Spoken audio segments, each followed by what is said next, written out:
Hello there you guys, welcome to another of my live videos, and on this video there is lots to negotiate about. So it has been confirmed today that Tottenham and Manchester United will be the first Premier League game back, and it is going to be on live TV, and it is Friday night football, and I think the season is resuming on the 20th of June if I'm right. Of course, don't forget Manchester United were supposed to be playing Tottenham, I think on the 15th of March, which was obviously not earlier on this year. But due to the lockdown with the coronavirus pandemic, obviously, we couldn't play Tottenham and that. So like I've said to it is very, very good news that football is resuming. Obviously, there is 9 games to play in the Premier League.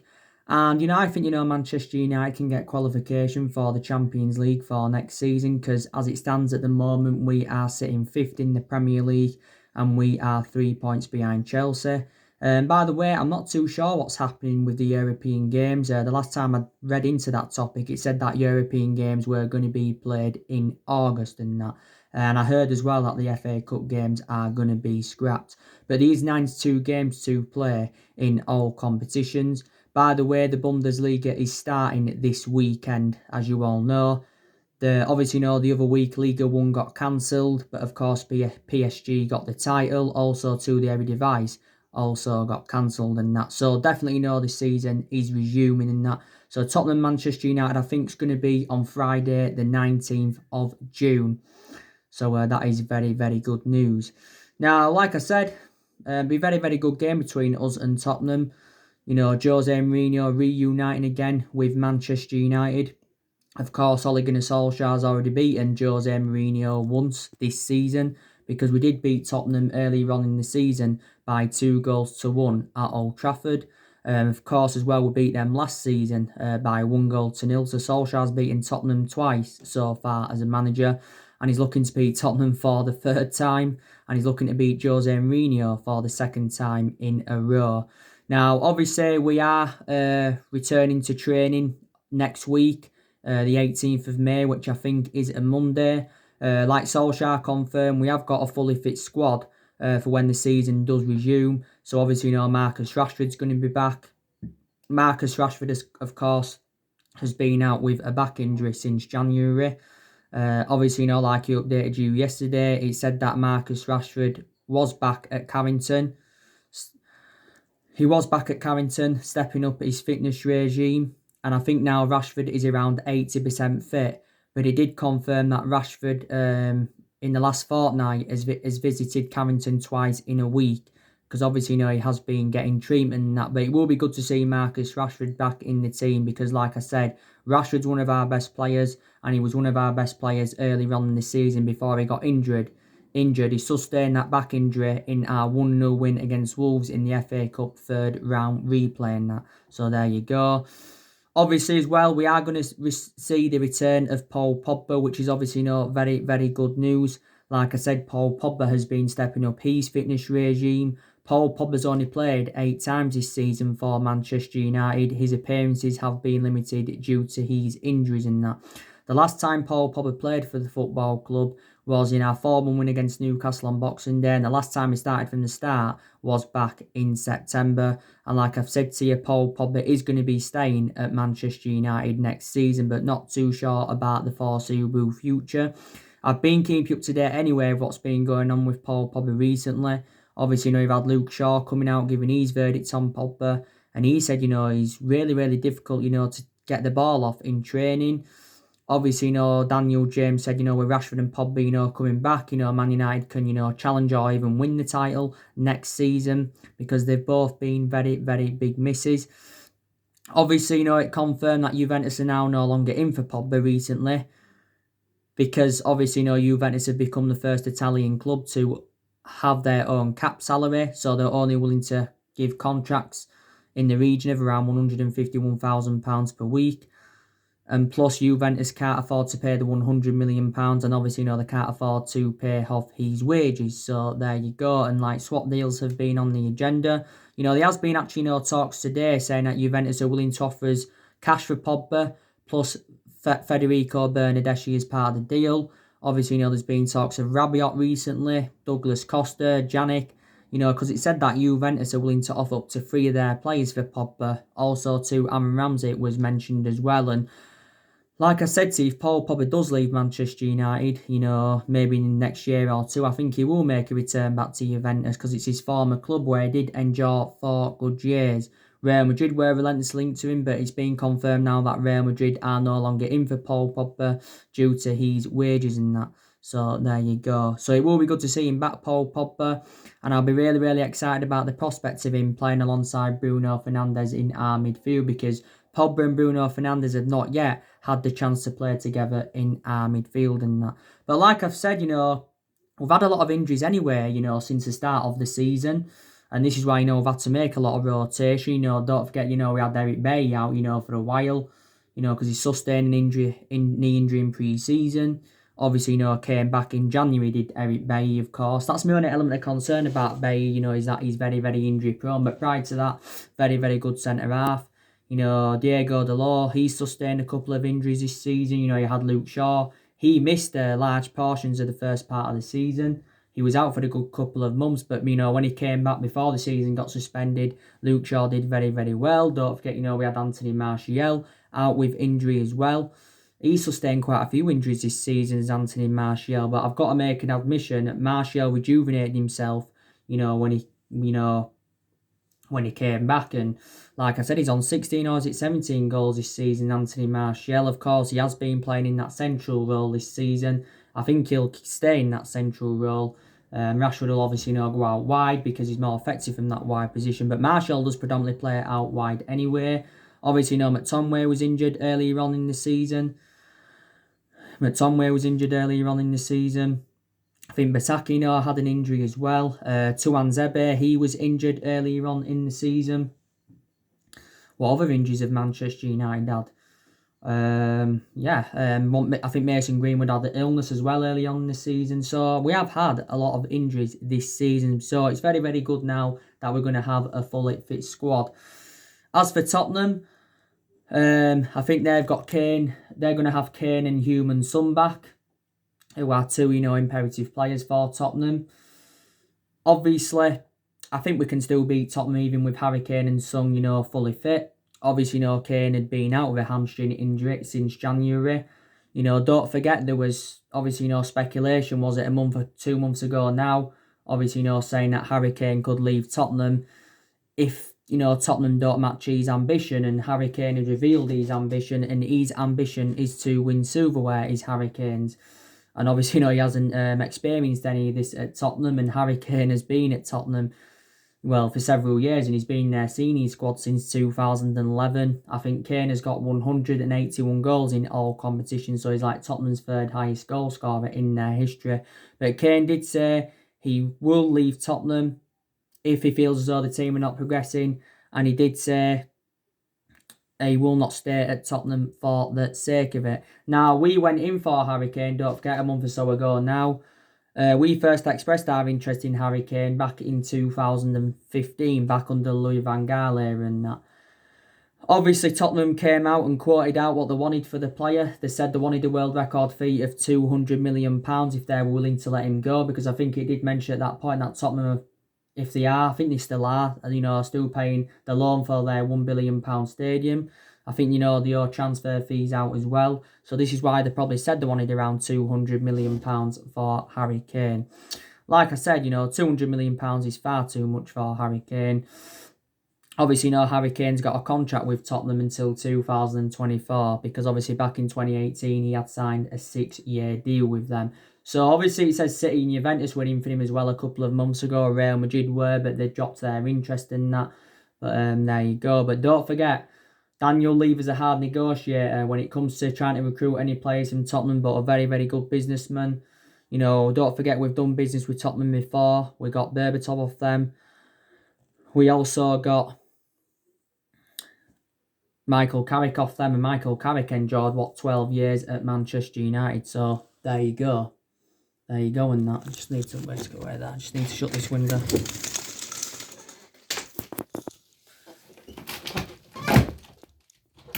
And sorry, I sneaked shut my window. And Tottenham, like I said, lost quite a few of their imperative players.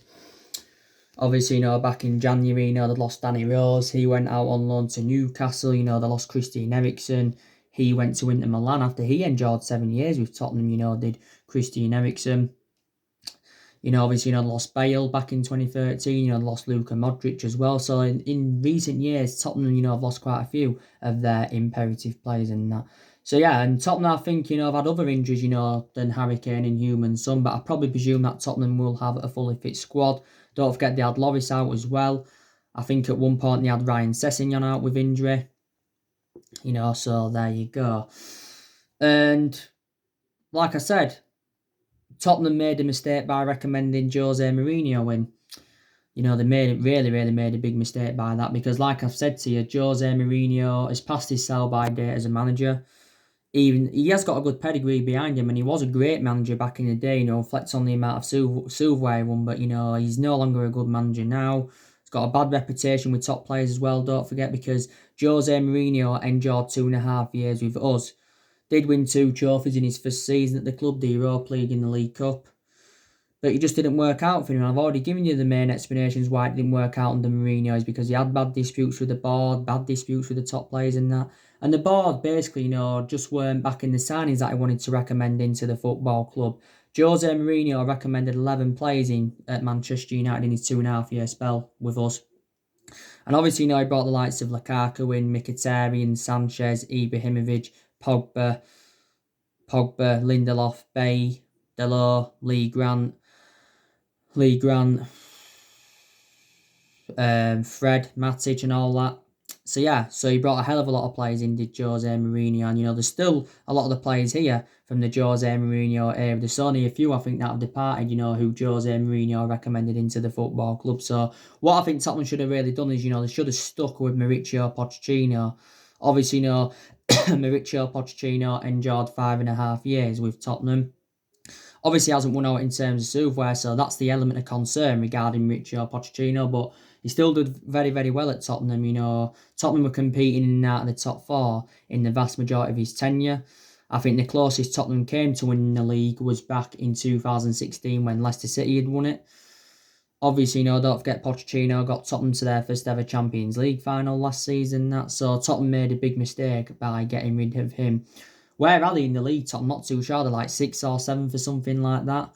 Can't remember. But, I'm very, very sceptical that they're going to get qualification for the Champions League for next season because they're not obviously going to finish 4th throughout. Obviously, they're not in the FA Cup anyway now. Obviously, they got knocked out of the Champions League by RB Leipzig. So, like I said, I think Tottenham are very, very critical of Jose Mourinho. So, I think Mourinho will get sacked as Tottenham manager. And I also believe they'll lose their imperative players such as Kane, maybe Heung-min Son and that, will want to move on. So there you go. Obviously, Jose Mourinho has made around, 2 or 3 signings since he became Tottenham manager. Obviously, he got Jedson Fernandez in from Benfica. He also got Steven Bergwijn in from PSV. And also, they got Giovanni Lo Celso on a permanent transfer. Obviously, they've recruited a few other players in recent years. Don't forget they got Tanguy Ndombele, was it from Lyon? Was it around 60-odd million? I think it's actually, Tottenham's most expensive signing. Don't forget, they also got Ryan Sessegnon in as well. They've got some good centre-halves. I think Toby Alderweireld's good, and, that Vertonghen and that. Got Serge Aurier, they brought him in as well. So, yeah. But definitely, if Tottenham want to be back being competitive, I think they probably, they need a change of manager. They need to get signings in the summer and that. But like I've said to you, a lot of teams are going to face unprecedented summers, with the financial issues due to the coronavirus pandemic. Maybe teams aren't going to get the players they want, or players are going to leave for a lot less than what they're worth. So there you go and that. So yeah, I'm just really, really glad that football is coming back. So yeah, Tottenham Manchester United, I think, is on the 19th of June. Maybe it could start on the 30th of June, but I think it's going to, due to the fitness levels, but I think it's going to be starting on the 20th of June. And that actual weekend as well, I think that it says all 10 games are going to be televised. I think it did say the game on Monday evening is also going to be televised as well. So there you go. But like I said, we've got a exceptional record against Tottenham. Like I said, we've had some great games with them over the years. You know, we had that great game against them when we beat them 5-2 under the Alex Ferguson era, 2-0 down. Was that back in 2009? We had the 5-3 game against them. Was that back in 2001 when we was 3-0 down and that? But yeah, you know, football has been suspended for a good, 8 weeks now. It does seem really long, but it's not that long, you know, in reality. So there you go and that. But yeah. So that's been confirmed. That was in the Sun today, by the way. So now I want to delve into some transfer news, keeping you up to date of what players are linked with Manchester United. Now, I want to give you some news on Angel Gomes. And then after that, I'm going to give you some news on Moussa Dembele and some news on Jadon Sancho. So the news is on Angel Gomes is that Ole Gunnar Solsjaker has come out and insisted that he is infuriated with Angel Gomes. Obviously, you know, with him refusing to sign a new contract at the football club. Now, the main explanation why Angel Gomes is not signing a new contract is because he doubts getting into the first team and that. And I think, you know, we made a promise saying, you know, if he can sign a new contract with a club, you know, he will get first team opportunities. Now, reportedly, we have set a deadline for Angel Gomes, and I think he's got until next week to make a decision over his future. Now, recent reports have said that, you know, Chelsea have been heavily linked with him. I think probably Chelsea are the favourites to get Angel Gomes. You know, Angel Gomes' agent has been in talks with Chelsea. Barca have been in for him, Barcelona, yeah. And Arsenal have recently expressed their interest in the player. Now, if we don't get him a new contract, he's gonna go on a free because Angel Gomes' contract does expire at the end of next month. We've been trying to get him a contract now for quite some time. Obviously, you know, don't forget we offered him a contract at the start of the season. We offered him a £25,000 a week contract in March. We recently offered him a £30,000 a week contract. But Angel Gomes had turned this down. He had turned this down and that. And obviously, you know, it did confirm earlier on this week that contract talks between Man United and Angel Gomes have hit a stumbling block and that. So I think he's probably, you know, going to be leaving, to be quite honest with you. Up until this point, Angel Gomes has spent the entirety of his career with the football club because he was in our youth academy for several years. And he's been in our senior squad since 2017 as Angel Gomes. He's been in our senior squad since then. And I think, you know, he made his debut in our 1-0 win against Crystal Palace under Jose Mourinho. He's played 10 games, I think, in total for the first team. But obviously, you know, 6 of those appearances have come this season and that. So there has been, you know, a lot of uncertainty over his future. Don't forget, Angel Gomes became the youngest player to represent Man United since Duncan Edwards and became the first player born in the 2000s. Just shut these now. Became the first player born in the 2000s, you know, to appear in the Premier League and that. So, yeah, it's looking like, you know, Angel Gomes is going to be leaving the football club, you know, unless we can sign him a new contract. We've said we want to keep him at the club, but Angel Gomes has got strong reservations, you know, about, you know, his game time at Manchester United, and he is only at the age of 19 and that. So, there you go. So, that's the news on him. Now, let's delve into news on Moussa Dembele from Lyon. So I'll reiterate some of the stuff that I mentioned yesterday on my other recent videos as well, because I have been talking with you a lot about Moussa Dembele. So reports have been stemming out of the mainstream media saying that obviously Manchester United have reached a transfer agreement, you know, with Lyon for Moussa Dembele. You know, reportedly we've confirmed that we will pay £61 million for him because Lyon have said they want around £61 million for the player.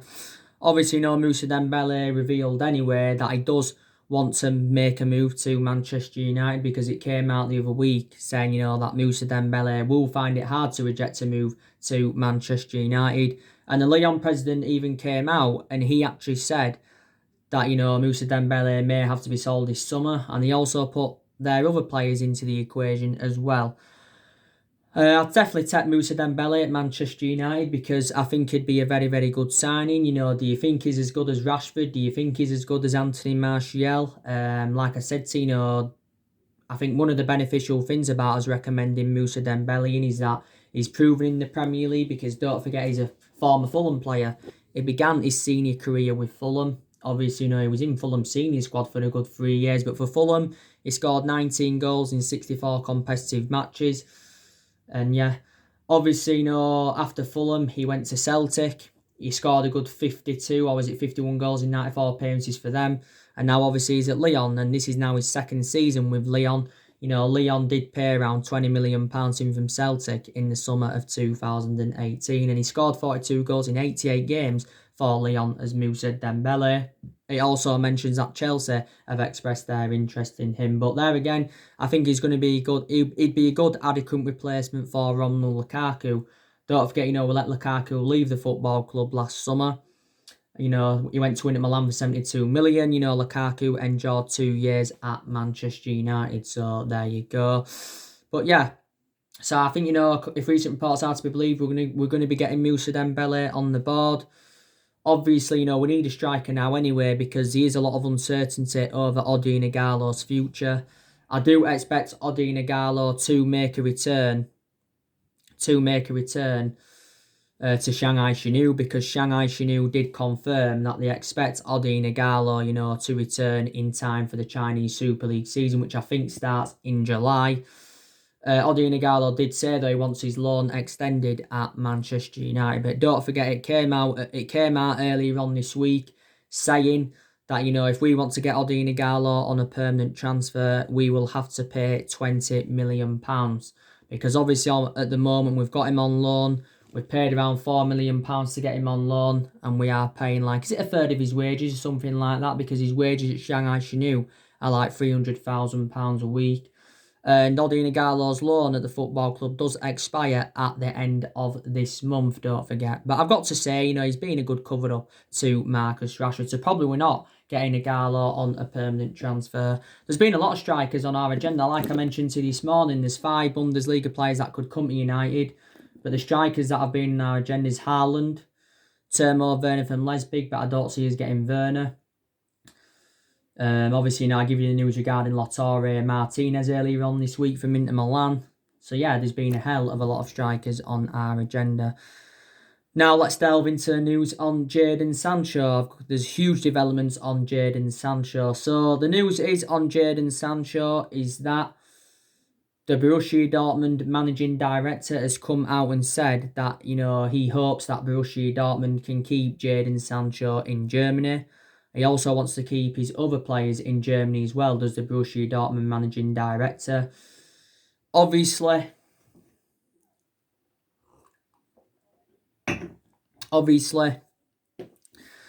he's come out and says that, loans moves will increase. And he did say, that transfers will drop. Obviously, reflecting on, the coronavirus pandemic and that. So, Borussia Dortmund are convinced they can keep Sancho this summer. Obviously, with the coronavirus pandemic and stuff like that. So, this is what he has come out and said. So, really, in reality, would Man United be better off getting Jadon Sancho on loan rather than trying to get him permanent this summer? Now, Borussia Dortmund do remain ruthless over their valuation. They have said they want at least £100 million for Sancho. He said last week we was not willing to smash our transfer record for Jadon Sancho, and that I think he said, we was only willing to pay in the £80 million range. You had Dimitar Berbatov coming out recently, giving his own verdict on the saga on Sancho, and Berbatov said he would be better off staying at Borussia Dortmund, rather than join Manchester United, because he doesn't know if it is the right time, for Manchester United to recommend Jadon Sancho in. And that, Owen Hargreaves gave his verdict on it, and, he said that Sancho could walk into City, United or Liverpool and that. But yeah, maybe he will stay at Borussia Dortmund in the summer. It did actually say as well last week that we are planning to sign Jadon Sancho in the summer of 2021. Don't forget, we have been in negotiations with Jadon Sancho's agent for quite some time.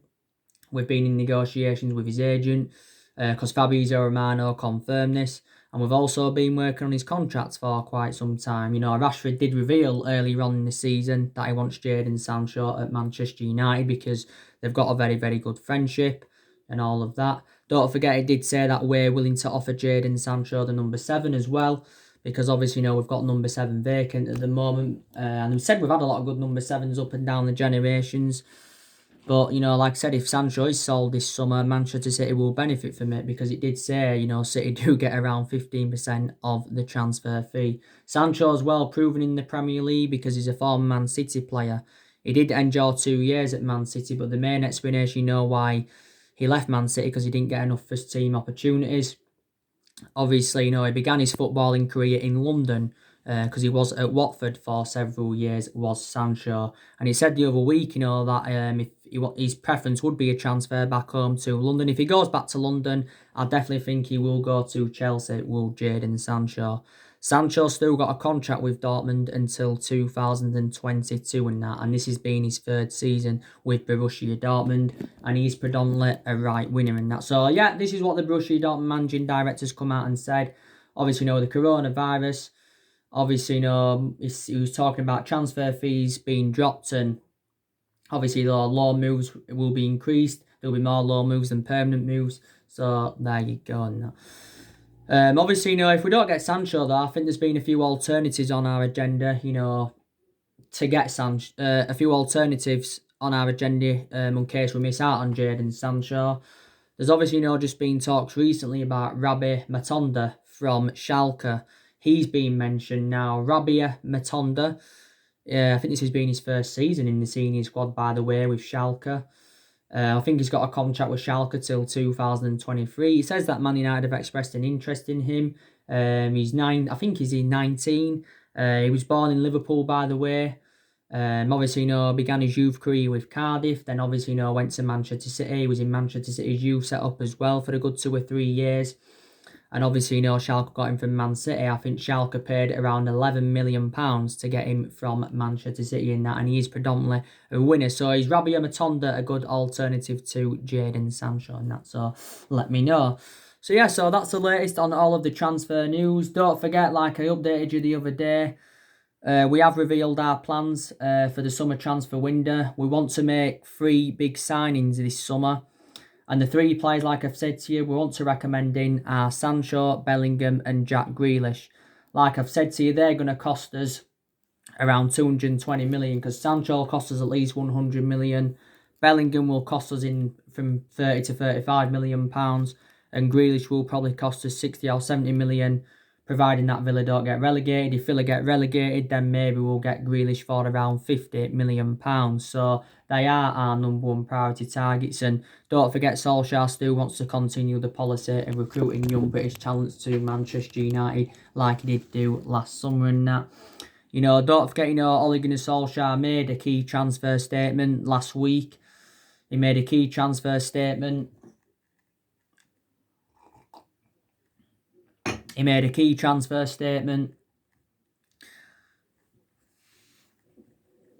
Saying that, the summer transfer window will be completely different to, our recent transfer windows and that. Obviously, Ed Woodward's been talking a lot in recent weeks. He says, we won't do business as usual in the summer transfer market. He basically also ruled out big transfers to Manchester United and that. But it reflects on what Ed Woodward said a couple of weeks ago and reflects on what Solskjaer said last week. I'm still very convinced, we can get the players that we want into the football club in the summer.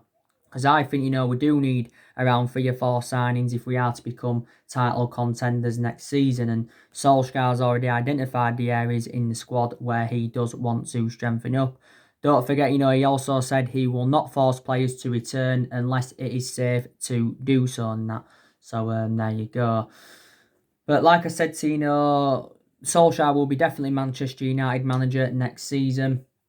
And obviously the summer transfer window will be his 4th transfer window as Manchester United manager and his second summer transfer window, because like I said, so far Solskjaer spent £220 million in the past 2 windows on 5 players, because in his first transfer window he obviously didn't recommend anyone in. So there you go. And Solskjaer, of course, has been at the football club for nearly 17 months.